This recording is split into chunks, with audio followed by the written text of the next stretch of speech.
महाभारत का युद्ध लगभग निश्चित हो चुका था। अब ये हो गया था कि युद्ध तो होके रहेगा। अब दोनों पक्ष कौरव और पांडव अपने अपने सगे संबंधियों, दोस्तों को एकत्र करने में लगे हुए थे। एक बात तो सबको पहले से पता थी कि जो भगवान कृष्ण हैं ये पांडवों के पक्ष में रहेंगे और कौरव इससे बहुत भयभीत थे कि यदि श्री कृष्ण ने चक्र उठा लिया तो उनके सामने कोई दो क्षण भी नहीं टिक पाएगा। और ऊपर से बड़ी उनकी नारायणी सेना, विश्व की सबसे सर्वश्रेष्ठ सेना की हम उपेक्षा नहीं कर सकते। कुछ भी हो, अब तो कुछ भी हो, भगवान श्री कृष्ण से जितनी हो सके उतनी सहायता हमको लेनी पड़ेगी। ये राय दे रहा था शकुनी। दुर्योधन नहीं चाह रहा था कि वो कृष्ण से सहायता ले, लेकिन अब करे भी तो क्या करे, युद्ध तो जीतना है। दुर्योधन की जो पुत्री थी वो श्री कृष्ण के परिवार में ही उसका विवाह हुआ था। तो श्री कृष्ण के यहाँ यानी कि द्वारका में दुर्योधन का जाना आना लगा रहता था और वो आराम से जा आ सकता था। तो दुर्योधन ने सोचा कि चलो भैया, सहायता तो लेनी पड़ेगी। गए द्वारका। भगवान वासुदेव भोजन करके दोपहर का लेट ही रहे थे। जैसे उन्होंने दुर्योधन को आता देखा, भगवान अपनी सैया के ऊपर सोने का नाटक करने लगे और आंखें बंद कर ली। अब कक्ष में कोई दूसरा था भी नहीं। भगवान को सोता हुआ देख दुर्योधन पीछे ही एक आसन पड़ा हुआ था भगवान की सैया के, वहाँ पे जाके आराम से बैठ गया। इधर अर्जुन जो थे वो भी निकल चुके थे भगवान को आमंत्रण देने के लिए। द्वारका पहुँचे। जैसे ही भगवान को सोता हुआ अर्जुन ने देखा, अर्जुन भगवान के श्री चरणों में जाकर बैठ गए और भगवान को निहारने लगे। जैसे ही भगवान श्री कृष्ण ने आंखें खोली, वह अर्जुन को अपने सामने देखकर बोले, हे धनंजय, तुम कब आए, कैसे आए? अब दुर्योधन को डर लग रहा कि कहीं ऐसा नहीं हो कि अर्जुन को ये वचन दे दे। बैठे बैठे ही दुर्योधन पीछे से बोला, हे वासुदेव, पहले मैं आया हूँ आपके यहाँ। अर्जुन तो अभी अभी आया है, 5 मिनट पहले। भगवान श्री कृष्ण पीछे सिर को घुमाकर देखते हैं कि पीछे दुर्योधन बैठा हुआ है। उसका अभिवादन करते हैं और पूछते हैं, बताओ कैसे पधारे? दुर्योधन कहता है कि आप जानते ही हैं पांडवों से हमारा युद्ध होना निश्चित हो चुका है और आप मेरे रिश्तेदार हैं। मैं युद्ध में आपकी सहायता मांगने आया हूँ। फिर भगवान ने अर्जुन से पूछा कि तुम क्यों आए हो? अर्जुन बोला, मैं भी इसी उद्देश्य से आया हूँ।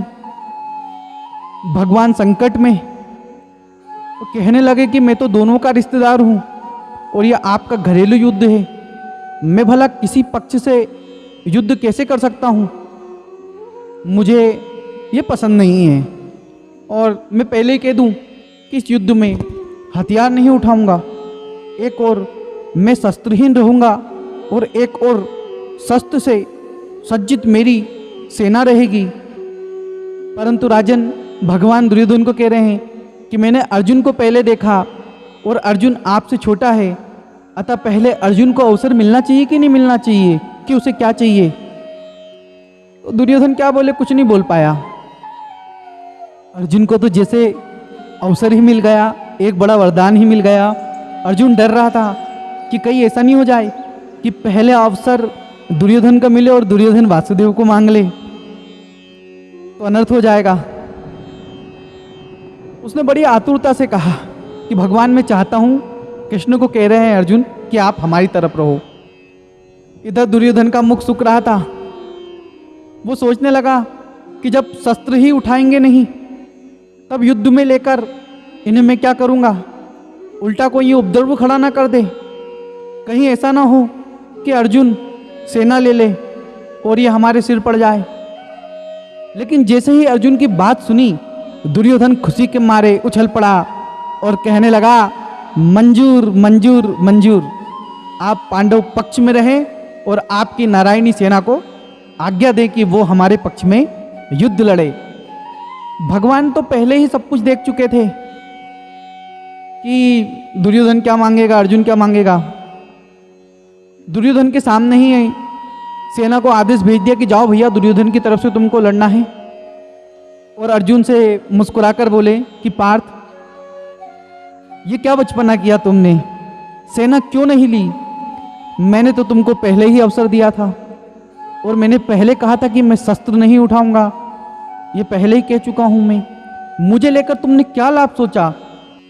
तुम यदि चाहो अर्जुन तो अभी भी यादव सुरों की एक अछूर्णी सेना अब भी मैं तुम्हारे साथ भेज सकता हूं, मेरे बदले ले लो। भाई साहब, अर्जुन की नेत्र भर आई। वो कहने लगा, माधव, आप मेरी परीक्षा क्यों लेते हो? मैंने किसी लाभ को सोचकर आपको नहीं चुना। पांडवों की जय हो या ना हो, किंतु हम आपको छोड़कर नहीं रह सकते। आप तो हमारे प्राणनाथ हो। आपसे रहित आपका बल हमें नहीं चाहिए। हम तो आपके हैं, आपके समीप रहना चाहते हैं। आप क्या कराना चाहते हो ये तुम जानो। भगवान कृष्ण हंसकर बोले कि अर्जुन बताओ, तुम मुझसे क्या चाहते हो? अर्जुन ने कहा, मैं तो सारथी बनाऊंगा आपको। मेरे रथ की रश्मि आपके हाथ में ले लीजिए और मुझे निश्चिंत कर दीजिए। प्रिय साथियों, आपने देखा कि भगवान श्री कृष्ण अर्जुन के सारथी बने और युद्ध इस प्रकार से हुआ कि पांडवों की विजय हुई। प्रिय श्रोताओं, ठीक अर्जुन की तरह जो भी मनुष्य अपने जीवन की रथ की डोर भगवान के हाथ में सौंप देता है, उसकी लौकिक तथा पारमार्थिक विजय सुनिश्चित हो जाती है। वह कभी भी असफल नहीं होता है, उसका सदा कल्याण होता है। इस कहानी से हमें यही शिक्षा मिलती है कि जीवन में भटकने की जरूरत नहीं है। खुद को भगवान के हवाले छोड़ दो और अपने कर्म करते रहो। आशा करता हूँ यह वीडियो आपको पसंद आया होगा। यदि यह वीडियो आपको अच्छा लगा तो हमारे चैनल को सब्सक्राइब करना, कमेंट बॉक्स में जय श्री